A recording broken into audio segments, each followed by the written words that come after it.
السلام عليكم ورحمة الله وبركاته. نحمده ونصلي على رسوله الكريم.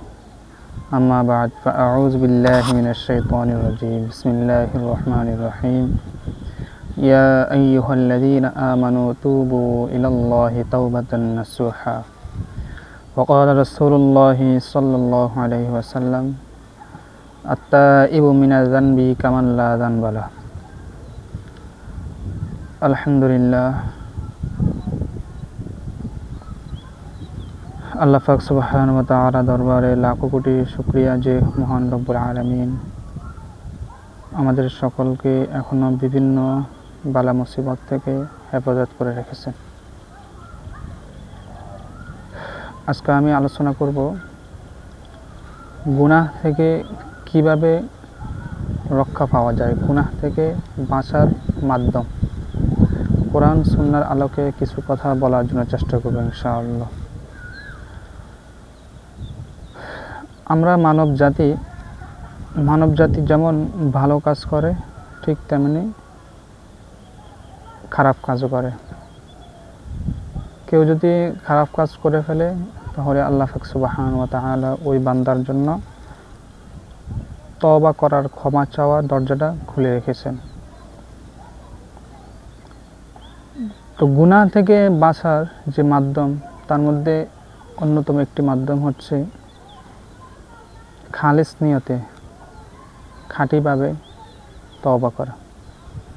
আল্লাহ পাক সুবহানাহু ওয়া তাআলা কোরআনে কারীমের মধ্যে বলেন, ইয়া আইয়ুহাল্লাযীনা আমানু তুবু ইলাল্লাহি তাওবাতান নাসুহা। হে ঈমানদারগণ, তোমরা আল্লাহ তাআলার কাছে তওবা করো। তওবা করলে লাভ কি হবে? আসা রাব্বুকুম আন ইউকাফিরা আনকুম সাইয়্যাতিকুম ওয়া ইদখিলাকুম জান্নাতিন তাজরি মিন তাহতিহাল আনহার। তাহলে আশা করা যায় তোমাদের যে অপরাধগুলো আছে, অপরাধগুলোকে মাফ করে দিবে এবং তোমরা যখন মৃত্যুবরণ করবে, মৃত্যুবরণ করার পরে আল্লাহ পাক সুবহানাহু ওয়া তাআলা তোমাদেরকে জান্নাত দান করবেন এবং সেখানে কোনো ধরনের দুঃখ থাকবে না। হাদিস শরীফের মধ্যে আছে, ওয়াকাল রাসূলুল্লাহ সাল্লাল্লাহু আলাইহি ওয়াসাল্লাম আত্তাইবু মিনাজ যানবি কামান লা যানবা লাহ। রাসূল সাল্লাল্লাহু আলাইহি ওয়াসাল্লাম বলেন, গুনাহ থেকে তওবাকারী এমন ব্যক্তির মতন হয়ে যায় যেন তার কোনো গুনাহ নেই। অন্য হাদিসের মধ্যে আল্লাহ রাসূল সাল্লাল্লাহু আলাইহি ওয়াসাল্লাম বলেন, ওয়াকাল রাসূলুল্লাহ সাল্লাল্লাহু আলাইহি ওয়াসাল্লাম কুল্লু বানি আদম খাত্তাউন ওয়া খায়রুল খাত্তাউনা ওয়াত তাওয়াবুন। নবী সাল্লাল্লাহু আলাইহি ওয়াসাল্লাম বলেন যে প্রত্যেক বনি আদম অপরাধী, গুনাহগার, গুনাহ করবে। তবে এই গুনাহগারদের মাঝে, পাপীদের মাঝে সবচেয়ে উত্তম ব্যক্তি হলো সেই ব্যক্তি যে তওবা করে, অপরাধ করার পরে তওবা করে ফেলে। তাহলে আল্লাহ পাক সুবহানাহু ওয়া তাআলা অন্য এক জায়গায় বলেন, বান্দার তওবা ততক্ষণ পর্যন্ত কবুল করবেন যতক্ষণ পর্যন্ত না বান্দার রূহ, তার কণ্ঠনালী অতিবাহিত না হবে। অর্থাৎ তার রূহ যতক্ষণ তার দেহের মধ্যে থাকবে ততক্ষণ পর্যন্ত আল্লাহ পাক সুবহানাহু ওয়া তাআলা ওই ব্যক্তির তওবা কবুল করবেন। আল্লাহ পাক সুবহানাহু ওয়া তাআলা আমাদের জন্য দিন এবং রাত্র দিয়েছেন। আল্লাহ পাক সুবহানাহু ওয়া তাআলা রাতের বেলায় ক্ষমার হাতকে প্রসারিত এই জন্য করেছেন যাতে করে যারা দিনের বেলা অপরাধ করে রাতের বেলা যেন সে ক্ষমা চায়, এবং রাতকে এই জন্য দিয়েছেন যেন যারা দিনকে এই জন্য দিয়েছেন যারা রাতে অপরাধ করবে, নির্জন অপরাধ করবে, দিনে এসে যে দিন যখন আসবে তখন সে যেন দিনের বেলা সে অপরাধের জন্য অনুতপ্ত হয়। তাহলে বোঝা গেল যে কেমন জানি আল্লাহ সুবহানাহু ওয়া তাআলা বান্দার জন্য 24টা ঘন্টা সব সময় ক্ষমার হাত প্রসারিত করে রেখেছেন। আল্লাহ রাসূল সাল্লাল্লাহু আলাইহি ওয়াসাল্লাম বলেন, ওয়ালা রাসূলুল্লাহ সাল্লাল্লাহু আলাইহি ওয়াসাল্লাম মাল্লাম ইয়াসআলিল্লাহ ইয়াগদাব আলাইহি। নবী সাল্লাল্লাহু আলাইহি ওয়াসাল্লাম বলেন যে যদি কোনো ব্যক্তি আল্লাহ তাআলার কাছে যদি কোনো কিছু না চায় তাহলে আল্লাহ সুবহানাহু ওয়া তাআলা রাগান্বিত হন। তাহলে আমরা এমন একটা সৃষ্টিকর্তাকে পেয়েছি যিনার কাছে কোনো কিছু না চাইলে তিনি রাগ করেন। আর আমরা মানুষ যদি মানুষের কাছে একবার 2বার 3বার চায় তাহলে ওই মানুষটা বিরক্ত বোধ হয়। 2 ক্ষমা চাওয়ার দ্বিতীয় মাধ্যম 2 বেশি বেশি ইস্তেগফার করা। আল্লাহ পাক সুবহানাহু ওয়া তাআলা সূরা নূহের মধ্যে বলেন ওয়াস্তাগফিরু রাব্বাকুম ইন্নাহু কানা গাফফারা। যে ব্যক্তি যত বেশি ইস্তেগফার করবে আল্লাহ পাক সুবহানাহু ওয়া তাআলা ওই ব্যক্তিকে তত বেশি মাফ করে দিবেন। ইউরসিলিস সামা আলাইকুম মিদরারা ওয়া ইউমদিদুকুম বিআমওয়ালিন ওয়া বানিনা ওয়া ইয়াজআল লাকুম জান্নাতিন ওয়া ইয়াজআল লাকুম আনহারা মা লাকুম লা তারজুনা লিল্লাহি ওয়াকারা।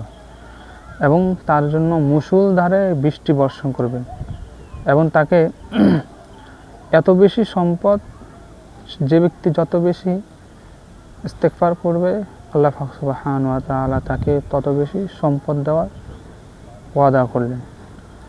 এবং তাকে কীভাবে সম্পদ দিবেন? সন্তানাদি দেওয়ার মাধ্যমে সম্পদ দিতে পারেন। যদি ওই ব্যক্তি যদি কোনো সন্তানাদি যদি না হয় তাহলে সে ব্যক্তি যখন ওই স্বামী স্ত্রী যখন মৃত্যুবরণ করবে, মৃত্যুবরণ করার পর যখন তারা যে জান্নাতে যাবে, জান্নাতে যাওয়ার পর তারা যদি মনে করে যে আমরা তো দুনিয়াতে সন্তান লাভ করতে পারি না, এখন আমাদের সন্তান দরকার, তাহলে এই বিষয়টা যখন তারা অনুভব করবে তখন আল্লাহ সুবহানাহু ওয়া তাআলার সাথে সাথে তাদেরকে সন্তান দিয়ে দেবে এবং সন্তানদের সাথে সাথে বড় হয়ে যাবে।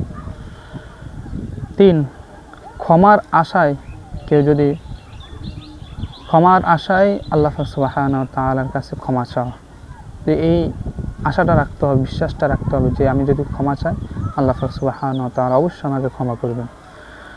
আল্লাহ সুবহানাহু ওয়া তাআলা বলেন বান্দা ক্ষমার আশায় যতবার ক্ষমা চাইবে আমি আল্লাহ সুবহানাহু ওয়া তাআলা তত বেশি তাকে ক্ষমা করে দিই। এতে আমি কারো কোনো ধরনের পরোয়া করি না। 4 রাসূল সাল্লাল্লাহু আলাইহি ওয়াসাল্লামের আনুগত্য করা, অর্থাৎ সুন্নতে অনুসরণ করার দ্বারাও কি মানুষের গুনাহ মাফ করে দেওয়া হয়। কুল ইন কুনতুম তুহিব্বুনাল্লাহা ফাত্তাবিউনি ইউহিব্বুকুমুল্লাহু ওয়া ইয়াগফির লাকুম যুনুবাকুম। হে নবী, আপনি বলে দেন যদি তোমরা রবকে ভালোবাসো তবে তোমরা আমার অনুসরণ করো এবং তিনি আমাদেরকে ভালোবাসবেন। তাহলে রবকে ভালোবাসতে হলে নবীকে ভালোবাসবে।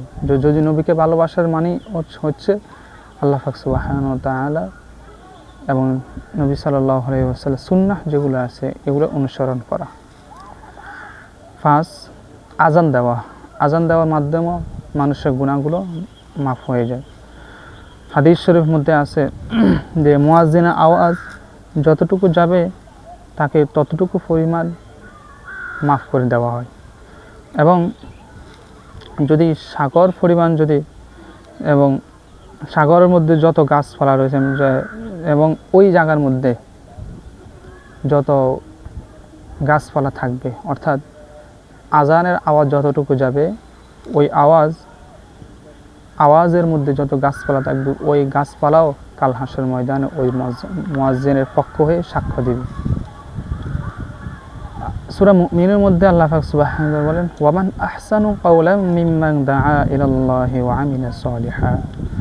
ওই ব্যক্তির কথা সে উত্তম কথা কার হতে পারে যে ব্যক্তি মানুষকে ভালো কাজের জন্য ডাকে, আল্লাহ পাক সুবহানাহু ওয়া তাআলার দিকে ডাকে। তো এই আয়াতের শান নুজুলে হযরত আয়েশা সিদ্দিকা রাদিয়াল্লাহু তাআলা আনহা বলেন এই আয়াতের শান নুজুল 2 জন ব্যক্তি হতে পারে। এক হচ্ছে রাসূল সাল্লাল্লাহু আলাইহি ওয়াসাল্লাম আর দ্বিতীয় ব্যক্তি হচ্ছে মুয়াজ্জিন যখনই আজান দেয়, এই আজান দ্বারা উদ্দেশ্য হচ্ছে যে তোমরা কল্যাণের জন্য আসো, তোমরা আল্লাহ সুবহানাহু ওয়া তাআলার উপাসনা করার জন্য আসো। 6 2 রাকাত নফল নামাজ আদায় করার মাধ্যমেও মানুষের গুনাহ মাফ হয়ে যায়। বান্দা যখন কোনো অপরাধ করে, কোনো গুনাহ করে, কোনো ব্যক্তি যদি কোনো গুনাহ করে এবং সে গুনাহ করার পরে সুন্দরভাবে পবিত্রতা হয়ে সুন্দরভাবে ওযু করে যখন সে নামাজ পড়বে যে গুনাহ মাফ চাওয়ার উদ্দেশ্যে, তখন হাদিসের মধ্যে বলা হয়েছে তার নামাজও শেষ, আল্লাহ সুবহানাহু ওয়া তাআলা তার গুনাহের মাফও করে দেয়। 7 5 ওয়াক্ত ফরজ নামাজ আদায় করার মাধ্যমে গুনাহ মাফ হয়ে যায়। বুখারী শরীফের 521 নম্বর হাদিস এক ব্যক্তি নবী সাল্লাল্লাহু আলাইহি ওয়াসাল্লামের কাছে আসলো, আসার পরে সে বলল, হে আল্লাহর রাসূল, যে আমি অপরাধী, যে আমি এমন একটা অপরাধ করে ফেলেছি যে তারপরে নবী সাল্লাল্লাহু আলাইহি ওয়াসাল্লাম বলেন, ওয়া আকিমিস সালাতা তরাফাইন নাহারি ওয়া যুলাফাম মিনাল লাইল, যে তুমি দিনের দুই অংশে নামাজ পড়ো এবং রাতের কিছু অংশে নামাজ পড়ো, অর্থাৎ যে তুমি 5 ওয়াক্ত নামাজ আদায় করো, তাহলে তোমার এই ভালো কাজ করার দ্বারা তোমার পাপকে আল্লাহ সুবহানাহু ওয়া তাআলা মিটিয়ে দেবে। তো সাহাবা ইকরাম বলে, হে আল্লাহর রাসূল, এটা কি শুধু আমার জন্য? তো আল্লাহ রাসূল সাল্লাল্লাহু আলাইহি ওয়াসাল্লাম বলেন, না, এটা আমার সকল উম্মতের জন্য। 8, জামাতের সহিত নামাজ আদায় করলেও মানুষের গুনাহ মাফ হয়ে যায়। এক ব্যক্তি রাসূল সাল্লাল্লাহু আলাইহি ওয়াসাল্লাম কাছে আসলো, আসার পরে বলে, হে আল্লাহর রাসূল, যে আমি অপরাধী, আপনি আমাকে শাস্তি দিন, আমি শাস্তির যোগ্য হয়ে গেছি। এই কথাটা বারবার বলতেছে। এক সময় যে কোনো এক ওয়াক্তের নামাজের সময় হয়ে গেছে, তা আল্লাহ রাসূল সাল্লাল্লাহু আলাইহি ওয়াসাল্লাম মসজিদে নববী চলে গেলেন, যাওয়ার পরে নামাজ আদায় করলেন। ওই ব্যক্তিও জামাতের সাথে নামাজ আদায় করলেন। আদায় করার পরে যখন নামাজ শেষ হলো, তখন ওই ব্যক্তি আল্লাহ রাসূল সাল্লাল্লাহু আলাইহি ওয়াসাল্লামকে বলে, হে আল্লাহর রাসূল, যে আমি অপরাধী, আমি গুনাহ করে ফেলেছি, আপনি আমাকে শাস্তি দিন। আল্লাহ রাসূল সাল্লাল্লাহু আলাইহি ওয়াসাল্লাম বলেন, যে আমরা যে এখন নামাজ আদায় করেছি, তুমি কি এখন আমাদের সাথে নামাজ আদায় করেছো? তখন ওই ব্যক্তি বলল, যে আমিও আপনাদের সাথে নামাজ আদায় করেছি। তখন আল্লাহ রাসূল সাল্লাল্লাহু আলাইহি ওয়াসাল্লাম বলেন, যে তুমি আমাদের সাথে নামাজ আদায় করার কারণে আল্লাহ পাক সুবহানাহু ওয়া তাআলা তোমার গুনাহসমূহ মাফ করে দিয়েছেন। 9, যে পাপ হয়ে গেলে, কোনো অপরাধ করে ফেললে সাথে সাথে কোনো একটি ভালো কাজ করে ফেলে। নবী সাল্লাল্লাহু আলাইহি ওয়াসাল্লাম আবু যর গিফারি রাদিয়াল্লাহু তাআলা আনহুকে বলেন, যেখানে থাকো আল্লাহকে ভয় করো। যদি কোনো অপরাধ করে ফেলো, তাহলে সাথে সাথে কোনো ভালো একটা কাজ করে ফেলবে। হতে পারে তোমার এই ভালো কাজ করার দ্বারা তোমার অপরাধকে মিটিয়ে দিতে পারে। 10, আল্লাহ পাক সুবহানাহু ওয়া তাআলার জিকির করার দ্বারা মানুষের গুনাহ মাফ হয়ে যায়। আল্লাহ পাক সুবহানাহু ওয়া তাআলা বলেন, ইয়া আইয়ুহাল্লাযীনা আমানু যিকুরুল্লাহা যিকরান কাসীরা ওয়াসাব্বিহুহু বুকরাতাও ওয়া আসীলা, যে তোমরা বেশি বেশি করে আল্লাহ পাক সুবহানাহু ওয়া তাআলার সকাল সন্ধ্যা তোমরা কি করো? জিকির করো, আলোচনা করো। 11, জিকিরের মজলিসে বসা। সওয়াবের নিয়তে যদি জিকিরের মজলিসে বসা হয়, এবং যে ব্যক্তি বসবে তার আমলনামার মধ্যে যদি কোনো অপরাধ থাকে, গুনাহ থাকে, তাহলে আল্লাহ সুবহানাহু ওয়া তাআলা ওই ব্যক্তির অপরাধসমূহ মাফ করে দিবে। 12, হিম্মত করা। কিসের হিম্মত? গুনাহ না করা হিম্মত করা। যেমন নবী সাল্লাল্লাহু আলাইহি ওয়াসাল্লাম বলেন, যে শক্তিশালী ঈমানদার দুর্বল ঈমানদার চেয়ে অতি উত্তম। শক্তিশালী ঈমানদারে কীভাবে হয়েছে? সে গুনাহ না করতে করতে একসময় কি তার ঈমানটা কি অনেক মজবুত হয়ে গেছে। এজন্য নবী সাল্লাল্লাহু আলাইহি ওয়াসাল্লাম বলেন, যে শক্তিশালী ঈমান দুর্বল ঈমানদার চেয়েও কি অতি উত্তম। 13, যে এ নিয়ত করা। কেমন নিয়ত? যে গুনাহের সুযোগ আসলেও গুনাহ করব না। যে কখনো যদি গুনাহ করার যদি সুযোগ আসে, তারপর কি গুনাহ করব না, এই নিয়তটা কি করা। রাসূল সাল্লাল্লাহু আলাইহি ওয়াসাল্লাম বলেন, যে কেউ যদি গুনাহের নিয়ত করলো এবং গুনাহ করার সুযোগও হয়ে গেল, তারপরে সে গুনাহ করলো না, তবে আল্লাহ সুবহানাহু ওয়া তাআলা তাকে বিশাল বড় ধরনের একটা সওয়াব দেওয়ার ওয়াদা করেন। 14, অপরাধ ছেড়ে দেওয়া, গুনাহ ছেড়ে দেওয়া, উপকারিতা জেনে গুনাহকে ছেড়ে দেওয়া। সূরা নাজিয়ার মধ্যে আল্লাহ সুবহানাহু ওয়া তাআলা বলেন, যে ওয়া আম্মা মান খাফা মাকামা রাব্বিহি ওয়া নাহান নাফসা আনিল হাওয়া ফাইন্নাল জান্নাতা হিয়াল মাওয়া। যে ব্যক্তি রবের সামনে দাঁড়ানোর ভয়ে যদি খারাপ কিছু থেকে নিজেকে যদি বাঁচায় বিরত রাখে, হেফাজত করে রাখে, তাহলে ও ব্যক্তি ঠিকানা হলো জান্নাত। অর্থাৎ এক ব্যক্তি গুনাহ করার জন্য, অপরাধ করার জন্য, খারাপ কাজে লিপ্ত হওয়ার জন্য সমস্ত সুযোগ সে পেয়েছে। যেমন একটা উদাহরণ, একটা ছেলে একটা মেয়েকে সাথে রিলেশনশিপ করে। এখন মেয়ের সাথে সে ফিজিক্যালি রিলেশন করার সুযোগও সে পেয়েছে, কিন্তু যখন সে এই অপরাধ, এই গুনাহ করার মতো কাজ, এই ধরনের গুনাহ করার মতো যখন সুযোগ পেয়েছে, কিন্তু যখনই করবে তখন তার মনের মধ্যে একটা ভয় আসলো যে আমি এত বড় একটা অপরাধ করব, আমি তো একদিন আল্লাহ পাক সুবহানাহু ওয়া তাআলার সামনে দাঁড়াতে হবে, তখন আমি কি জবাব দিব। এই যে একটা ভয়, এই ভয়ের কারণে যদি ওই ব্যক্তি যদি এই গুনাহকে যদি ছেড়ে দেয়, তাহলেও আল্লাহ পাক সুবহানাহু ওয়া তাআলা ওই ব্যক্তি যখন মৃত্যুবরণ করবে, আল্লাহ পাক সুবহানাহু ওয়া তাআলা ওই ব্যক্তির জন্য জান্নাত রেখে দিয়েছে। এখন আমাদের অবস্থা কেমন? আমাদের অবস্থা হচ্ছে, গুনাহ করার যদি কোনো সুযোগ পায়, গান বাজনা হোক, কিংবা চুরি করা, কিংবা জুলুম করা, অন্যায় করা, অত্যাচার করা, তাহলে আমরা করে ফেলি। কিন্তু আমরা এটা ভাবি না যে একদিন আমরা সৃষ্টিকর্তার সামনে দাঁড়াতে হবে, সেদিন আমি কি জবাব দেব। দুনিয়ার মানুষকে আমি 9-6 দিয়ে আমি বুঝ দিতে পারতেছি, কিন্তু যেদিন আমি সৃষ্টিকর্তার সামনে দাঁড়াবো, সেদিন আমি কি উত্তর দেব সৃষ্টিকর্তাকে?